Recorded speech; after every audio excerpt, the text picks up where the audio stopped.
बिस्मिल्लाहिर्रहमानिर्रहीम। हम बात करते हैं कि भाई रिस्क क्या होता है।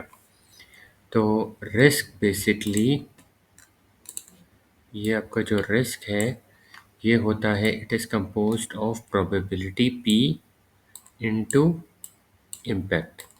प्रोबेबिलिटी का मतलब लाइक्लीहुड और इम्पैक्ट का मतलब कि उसकी क्या सिग्निफिकेंस होगी।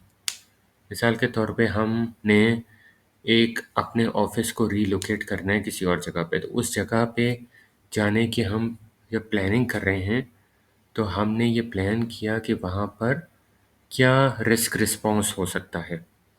तो उसके लिए हम देखेंगे, फॉर एग्जांपल एक रिस्क है कि यार वहाँ ज़लज़ला आ सकता है, तो उसकी लाइक्लीहुड यानी उसकी प्रोबेबिलिटी क्या है, और अगर वो आ गया तो इसका इम्पैक्ट क्या होगा। तो उन दोनों को आप मल्टीप्लाई करके एक स्कोरिंग कर लेते हो। ये इसलिए किया जाता है ताकि आप रिस्क की जो प्लानिंग है उसको सब्जेक्टिव कर सको, ऑब्जेक्टिव कर सको, वरना तो वो सब्जेक्टिव रहेगी ना। तो ऑब्जेक्टिव कैसे किया जा रहा है कि उस बेसिकली इंडस्ट्री के कुछ बेंचमार्क्स हो सकते हैं या कोई रेगुलेटर हो सकता है कि जो कि कहे कि यार आपने आपको एक अम्ब्रेला दे सकता है कि जिसके तहत आप कि जो भी इंडस्ट्री के अंदर ऑर्गेनाइजेशंस हैं वो किस तरह से रिस्क प्लानिंग करेंगी। ठीक है, तो ये होता है आपका रिस्क कि उसकी प्रोबेबिलिटी और उसके इम्पैक्ट के हवाले से रिस्क तैयार किया जाता है। और रिस्क जो है वो नेगेटिव भी हो सकता है और पॉजिटिव भी हो सकता है, लेकिन ये एक अनसर्टेन इवेंट है। जैसे हमारी डेथ है, वैसे तो वो सर्टेन है लेकिन हम अनसर्टेन है, हमें नहीं पता वो कब आएगी। तो उसके लिए हम, वो नेगेटिव भी हो सकती है और वो पॉजिटिव भी हो सकती है। ठीक है, तो उसके लिए हम कुछ ना कुछ तैयारी कर रहे होते हैं। लॉन्जेविटी यानी हम, हमारे एजिंग प्रोसेस ज़्यादा ना हो, जल्दी ना हो, तो हम कुछ ना कुछ मिटिगेट कर रहे हैं, की कोशिश कर रहे हैं। ठीक है, हम जो है वो इसके मतलब मरने के बाद की तैयारी के लिए कुछ ना कुछ कर रहे हैं। तो ये हमारा क्या है, रिस्क के हवाले से प्लानिंग भी कर रहे हैं, और प्लानिंग के साथ साथ एग्जीक्यूशन के प्रोसेस ग्रुप में भी आ सकता है। जब हम रिस्क के हवाले से प्लानिंग कर रहे हैं, चाहे वो रिस्क रिस्पॉन्स ही क्यों ना हो, तो रिस्क रिस्पॉन्स की प्लानिंग कर रहे हैं तो वो प्लानिंग प्रोसेस ग्रुप में आएगा, और जब हम उसको इम्प्लीमेंट कर रहे होंगे तो वो एग्जीक्यूशन के प्रोसेस ग्रुप में आएगा।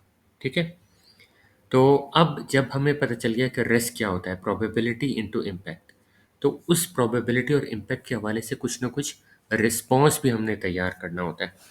तो रिस्पॉन्स क्या होना चाहिए, वो प्लानिंग में आ गया, और जब रिस्पॉन्स इम्प्लीमेंट कर रहे हैं तो वो एग्जीक्यूशन प्रोसेस ग्रुप में आ गया, प्रोजेक्ट मैनेजमेंट के।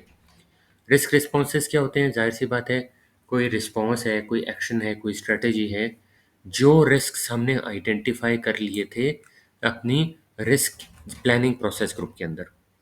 तो रिस्क मैंने जैसे कहा था कि पॉजिटिव भी हो सकते हैं और नेगेटिव भी हो सकते हैं। यहाँ बात हो रही है नेगेटिव रिस्क की। जो नेगेटिव रिस्क हैं वो हमारे लिए थ्रेट है। मिसाल के तौर पे अवॉइड करना, change the plan to eliminate the risk. आपने एक टास्क था जो कि रिस्की था, उसको ऑल टुगेदर आपने ख़त्म कर दिया। ठीक है, तो इसका मतलब है कि आपने उसको अवॉइड किया।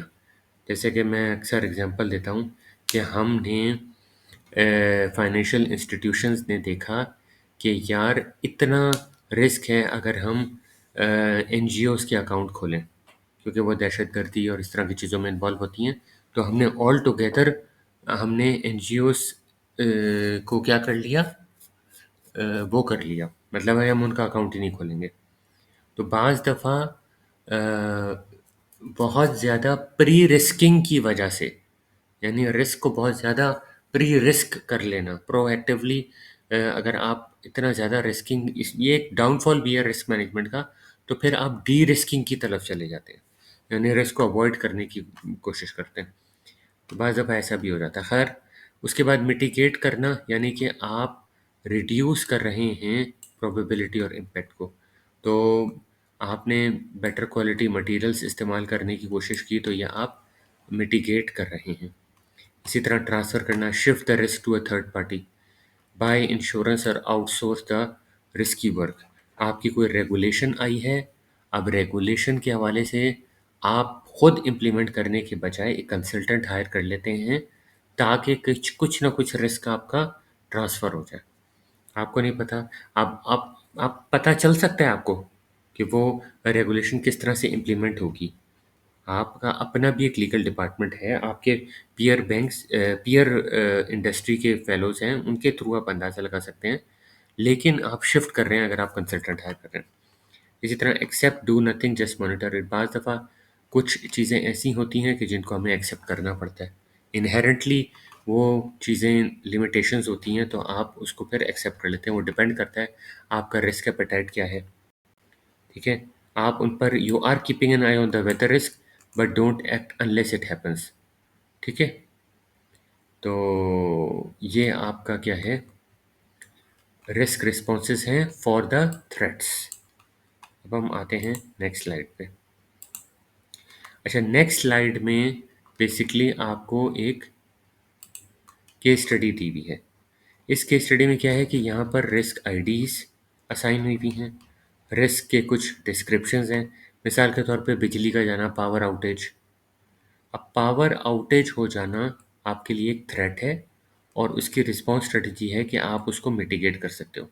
कैसे मिटिगेट कर सकते हो कि आप अरेंज कर रहे हो बैकअप जनरेटर्स, ठीक है? और स्पेशली जहाँ पर आपका वर्क आवर्स का लोड बहुत ज़्यादा होता है, तो उसके लिए आप यूपीएस का बैकअप भी रखते हो। तो उससे जो आपका आउटेज का जो इम्पैक्ट है वो कम से कम हो जाता है, तो आप मिटिगेट कर रहे हो, ठीक है? इसी तरह आपका सॉफ्टवेयर डेवलपर्स जो हैं वो मिड प्रोजेक्ट जो है छोड़ के जा सकते हैं। ज़ाहिर सी बात है, उन्होंने एक सॉफ्टवेयर डेवलपमेंट में काम किया, उनको कहीं और से जॉब आ सकती है।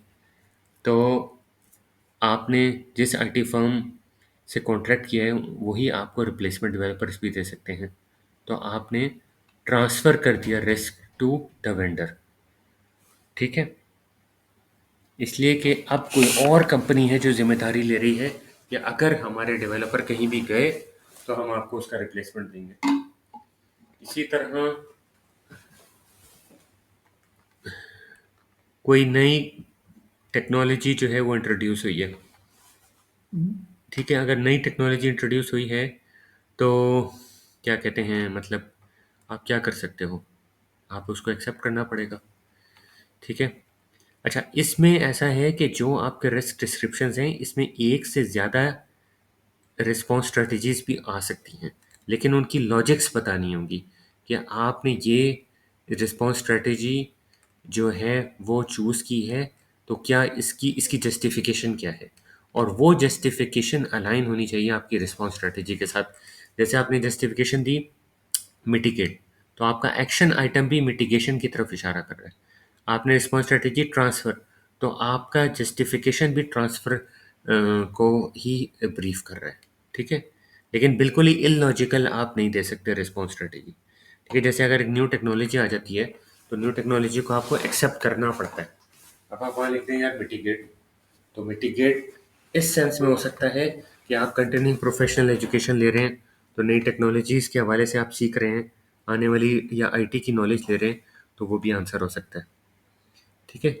इसी तरह in ed tech education technology company wants to partner को इन्वेस्टमेंट इन द सिस्टम, ठीक है? अब ये कोई थ्रेट नहीं है, ये एक पॉजिटिव जो है बात है।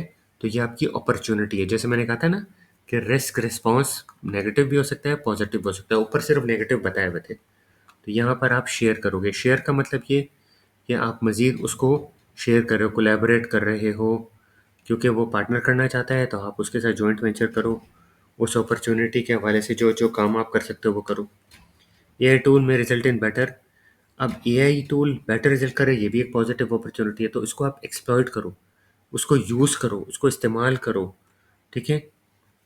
उसके एडवांटेज लो, तो यहाँ पे एक्सप्लॉइट करना है। स्टूडेंट प्रोसेस में delay implementation due to fears of surveillance, ये अगेन एक थ्रेट हो गया। अब स्टूडेंट प्रोसेस जो हैं वो आपका क्या है, आपका एक थ्रेट है, तो उसको आप क्या करोगे? फॉर एग्जाम्पल यहाँ बताया हुआ है कि अवॉइड करो। engage students early through town hall and exclude surveillance features. तो आप जो हैं सर्वेलेंस फीचर्स को ख़त्म कर रहे हो, ठीक है।